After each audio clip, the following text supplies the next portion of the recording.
hip mobility drills for the femoral nerve and for the sciatica. First, working on the femoral nerve.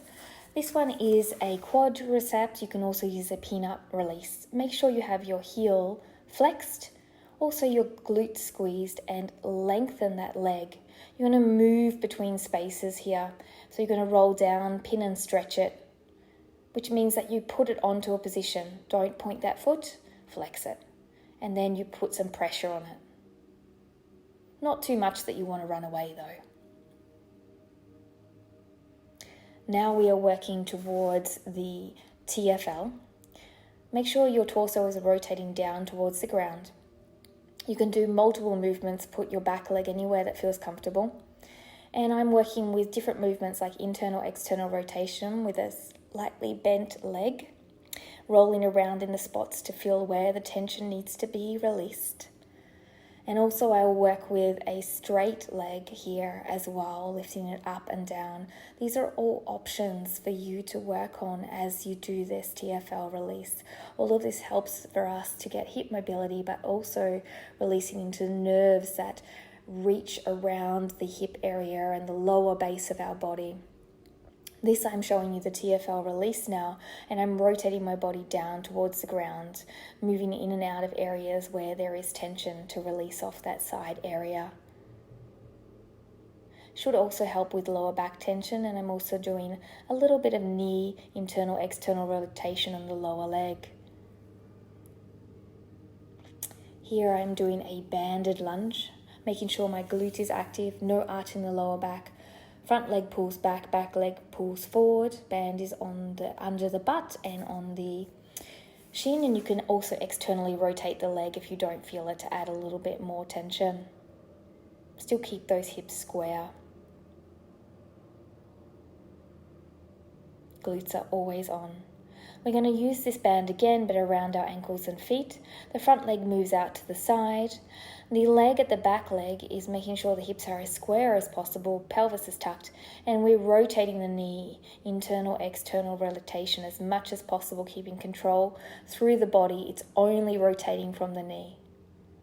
This is a sliding lunge. Keep the leg as straight as possible, glutes active, front leg pulls back, back leg pulls forward, pelvis tucked, core strong. Hold for around 10 seconds, then slide forward. Then we can do it and make it a little bit harder. Firstly, with the first option, where I'm going to use a rotation method of my upper torso, but still keeping my hips square, my glutes active, back leg long. And if I need to make it easier, what I do from the first place that I showed you, I just bend the back leg slightly, but keep all the active cues that I am doing. Just a slight bend of the back leg. Sliding forward after 10 seconds. This block is a great way to get a tactile cue, make it to your level. And we're going to do leg extensions here with the band on our feet. Make sure the leg is long and strong, lifted as high as possible, not that easy. Round your torso off, then touch it down. Here we are doing a leg lunge with the active band on the foot and the quadricep. We're pushing the foot back as we lean forward. Keep the hips square. You'll feel a nice tension here. Here we are doing the femoral nerve glide, where I'm keeping a rounded torso and head round towards the belly button. As I lean forward, I'm going to lift my chin. As I go back, around my back. Then if we kept the chin tuck, it becomes a tensioner rather than a nerve glide as we move back and forward. You'll feel it in the front of your back leg.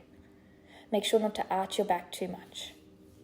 Using this block, the hamstrings will be on fire, will cramp, but you can do the same method and utilize a more active hamstring. Firstly, the lunge, moving back and forward, keeping the hips square, then going into a nerve glide or tensioner as you move through this. You will definitely feel sensations on this one with the block.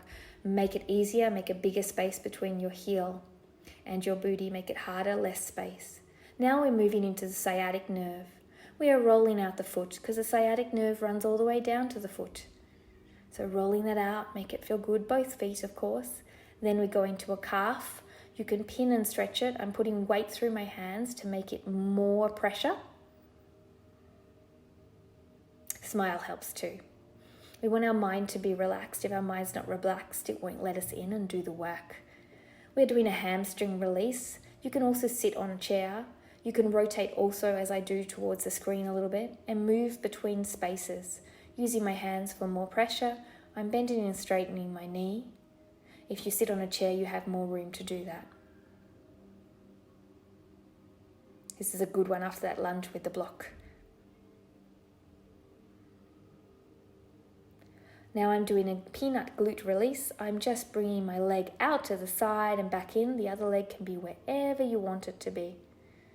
And move it around. You'll feel a nice release here.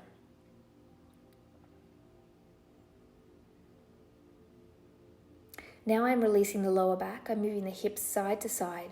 If you have any sharp pain or lower back issues and it creates more tension, then don't do this exercise.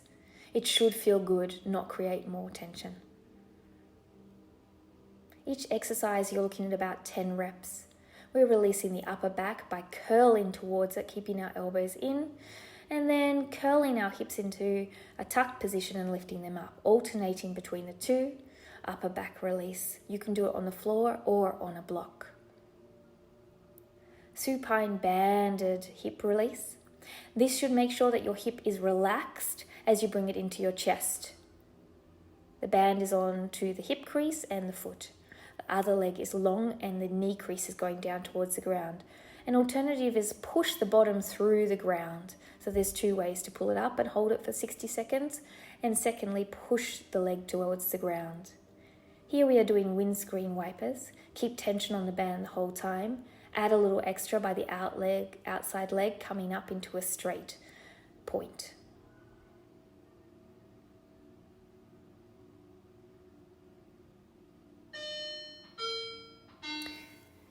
And lastly, there's the doorbell, just in time.